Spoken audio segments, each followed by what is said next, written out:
You can detect the infrared spectrum? I can smell them.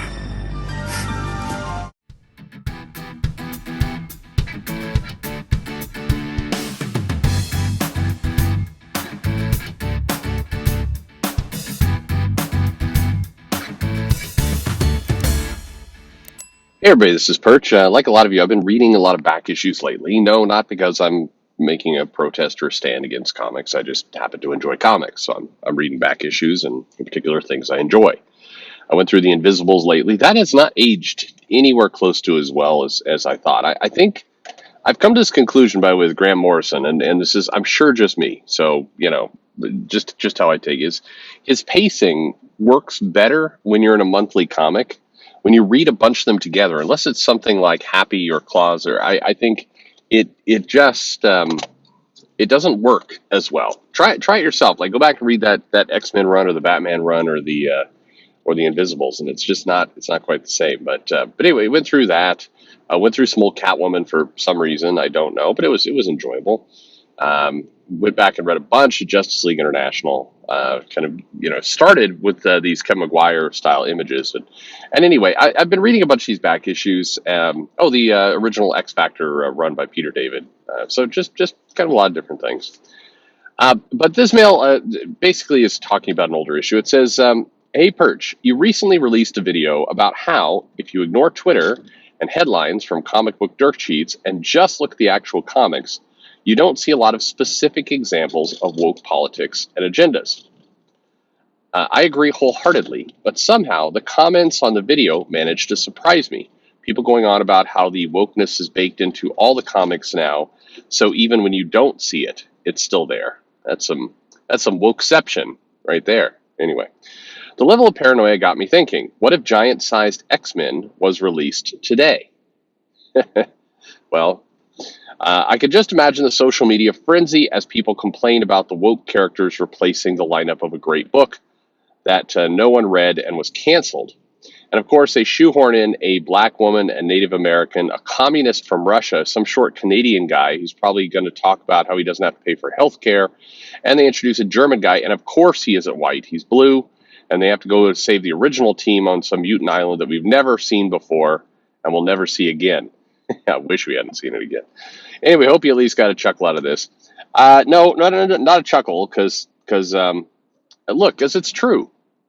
I mean, let's be honest with ourselves. Yes, if Giant Size X-Men came out today, it would be the woke-pocalypse. It absolutely would. You've got a multicultural, multinational group of characters. They're coming together. They have to save, they're better than the originals, because they have to save the originals from shenanigans that they got into. And and of course they drive the originals out of their home, and unfortunately, yeah, that's exactly what you would have gotten. And if you even go back and you read some of the lines are remarkably, I don't know, they're definitely progressive. Let's put it that way. I don't know. It turned out okay. Right, the stories are some of the stories that we absolutely love. Storm turned out to be a character we absolutely love. I think, to me, and again, this is an opinion of one. It's not your opinion, and that's fine. I think that the difference between now and then, because I try and look at the differences. The reality is, there were plenty of these progressive type topics, not politics, but topics. That's kind of the clue right there. But there's plenty of those topics. The difference is you didn't have Chris Claremont out there talking about how we were wrong for liking the original team, those of us who did, and that the original team needed to be replaced because it was too white. And it's a lot of that. It's the talking points behind the comics. Now, make no mistake about it. There are comic books that certainly are in your face about it. But I stand by what I said, and what this person's kind of saying I said is that you wouldn't. The vast majority of comics are not woke. The woke is not baked into every comic. That's your paranoia talking. That's you parroting YouTubers talking. It's very easy to take a panel or a couple of panels and look.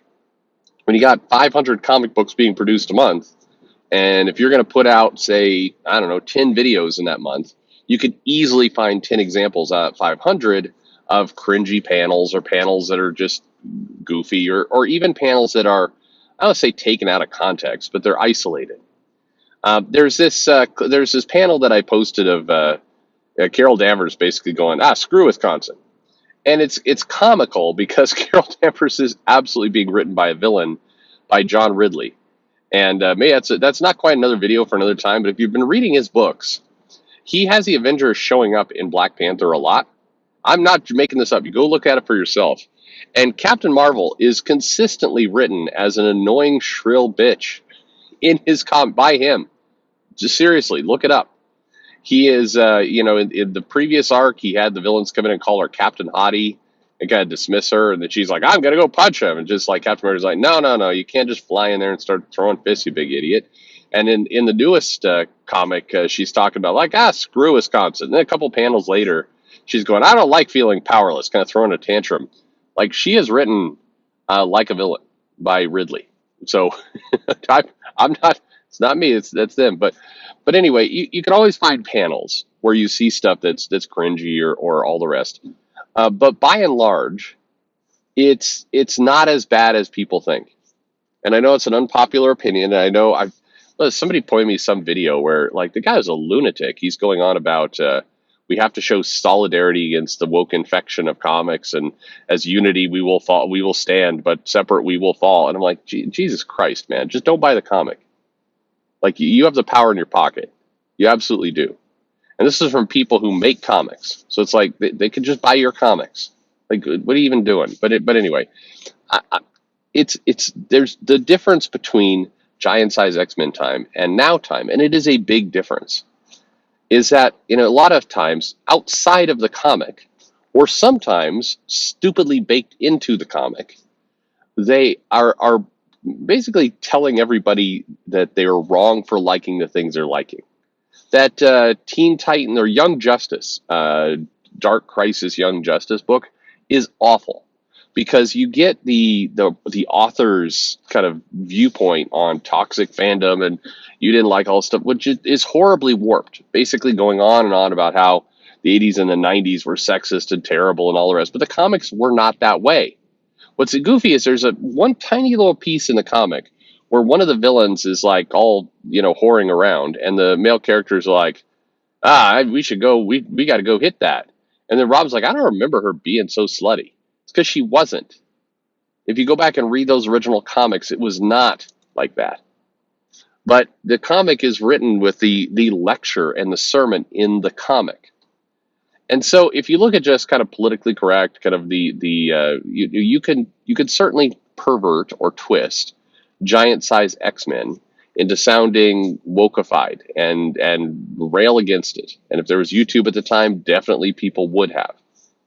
But you did not have Claremont in the pages, like having, I don't know, Professor X turn to the reader, like they're talking, going, in the past we had a white nationalist X-Men that didn't take the plight of black and brown people seriously, and as a result, they're inferior. As a mentalist, I can tell that those characters only attract the wrong kind of people. I mean, like, you didn't have this bullshit in the comic. And today, you do in some cases. Not many, but definitely some. And then, kind of beyond that, you have creators who talk this stuff up in the background. Again, I'm not saying it's everybody by any stretch of the imagination. But, there's been plenty of diversity that's been accepted in comics and movies and shows everywhere for decades. It's not like a bunch of people woke up this morning and said, no black people in comics. Nobody said that. Nobody wanted that. Storm was a popular character. Bishop was a tremendously popular character during the evil 90s. Now, were they put in there for diversity reasons? Who knows? You'll have to ask Chris Claremont, and his answers tend to vary from day to day. I love how Chris Claremont one day is like the guy who introduced diversity, really powerful storyteller, we love him, to, oh no, he makes jokes about kind of, he made some joke at a con about Wakanda, and Twitter just completely lost their shit, lost their minds. Anyway, look, I think a lot of what's going on, if you search your heart, if you really look at what's happening, in many cases, it's a lot less the writing, and it's a lot more the people who are doing the writing who want to, lecture and screech at you for, you being bad. And in reality, that's a lot of what it is. To me, it always comes across as a bit of a power play. It's not, hey, we're trying to actually, do something for people. It's not like we're trying to improve the world or its situation. It's, I want to feel better. So therefore, I'm going to tell you you're worse.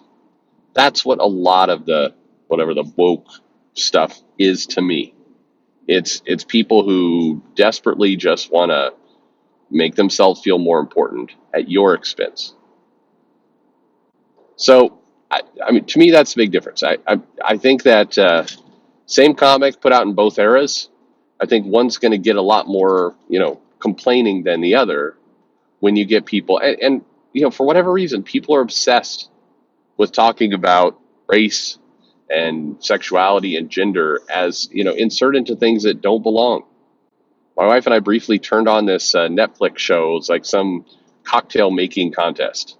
I turned it on, like, hey, maybe I'll learn how to make a new cocktail. It was a reality show, so there was no teaching anybody anything, but they had the cast, and they continuously had to have cast members talk about how the reason they're here is because, black and brown people aren't represented in making drinks, and that they need to show the world that black and brown people can make drinks. And it's like, Jesus fucking Christ. At some point, it was you're not even learning, you're not seeing the cocktails being made. It's all about identity politics. I know identity politics is this, people say it's this buzzword. Sure, but it should be about the material, whether it's a show about cocktails, or it's a show about elves and orcs fighting each other, whether it's a comic book.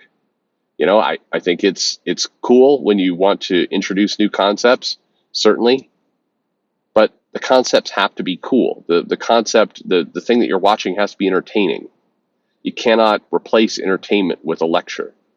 And to me, it's the lecture that is the thing that is profoundly different. But anyway, there you go. I may be way off. I'm sure lots of you, but Perch, these are the people who write the comics, and if they're trying to instill their SJW woke agenda, then it's going to seep into your head when you're asleep. I mean, oh, sure. I mean, you know how happy everybody would be if everyone just shut the fuck up more? Yeah, including me. Thanks for listening.